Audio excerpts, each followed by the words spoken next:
দক্ষিণ চরিলাম গ্রাম পঞ্চায়েতের বাসিন্দা ইন্দ্রজিৎ দেবনাথ পেশায় গাড়ি চালক।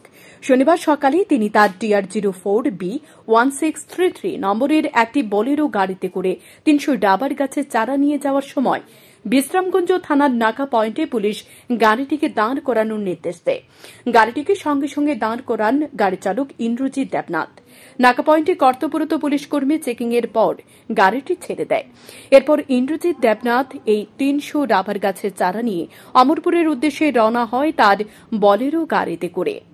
উদয়পুর যাওয়া মাত্রই তার মোবাইলে মেসেজ আসে তাকে ১,০০০ টাকা জরিমানা করা হয়েছে। সে মেসেজ পাওয়া মাত্রই অবাক হয়ে যায় গাড়ি চালক ইন্দ্রজিৎ দেবনাথ। অমরপুর নাকা পয়েন্টের সামনে পুলিশ আবার তার গাড়িটি আটক করে। পুলিশ তার কাছ থেকে টাকা দাবি করে। তার কাছে টাকা পয়সা না থাকায় পুলিশ তার গাড়ি থেকে জলের বোতল পর্যন্ত রেখে দেয়। ইন্দ্রজিৎ দেবনাথ জানিয়েছে, শুধুমাত্র জলের বোতল কেন, পুলিশকে এখন ১০০ কিংবা ২০০ টাকা ধরিয়ে দিলে আর জরিমানার কাগজ আসে না।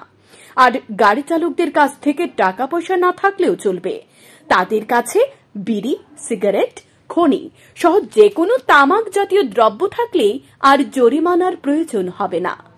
গাড়ি চালক ইন্দ্রজিৎ দেবনাথের বিস্ফোরক বক্তব্য, পুলিশের যন্ত্রণায় এখন মৃত্যু ছাড়া আর কোনো উপায় নেই।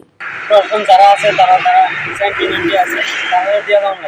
মানে যা থাকে বিড়ি, সিগারেট, গুটকা, খনি যা থাকে তারা দেওয়া লাগে। তারা লাগে অটোমেটিকলি জলের বোতল, গুটকা, খৈনি সব আমরা গাড়ির মধ্যে একদম টাকা দেওয়া লাগে। আমরা এত আস্তনস্ত হইতেছি। কি চাইতেছেন এটার বিরুদ্ধে? এটা ভালো একটা সুষ্ঠু বিচারক আমি চাই। আমি মুখ্যমন্ত্রীর কাছে আবেদন রাখছি এটা যাতে একটা সুষ্ঠু বিচারক, আর আমার যে অযথা যে ফাইনটা গেছে এটা যাতে একটা আইনিভাবে একটা ব্যবস্থা নেওয়া। ত্রিপুরা রাজ্যকে যখন নেশামুক্ত ত্রিপুরা করার প্রক্রিয়া চলছে জোর কদমে, তখন একাংশ পুলিশ আধিকারিক নেশাজাতীয় দ্রব্য ঘোষ নিয়ে রীতিমতো কালিমালিপ্ত করে চলেছে রাজ্য পুলিশের গর্বকে। সেই সঙ্গে বিসর্জন দিয়ে চলেছে রাজ্যের মুখ্যমন্ত্রীর অধ্যাপক ড মানিক সাহার নেশামুক্ত ত্রিপুরা গড়ার স্বপ্নকেও। এই সমস্ত একাংশ পুলিশ কর্মীর বিরুদ্ধে কঠোর পদক্ষেপ গ্রহণ করা না হলে আগামী দিনে যে ত্রিপুরা পুলিশের স্বচ্ছতার অস্তিত্ব খুঁজে পাওয়া যাবে না তার বলার অপেক্ষা রাখে না। শান্তন টিভি।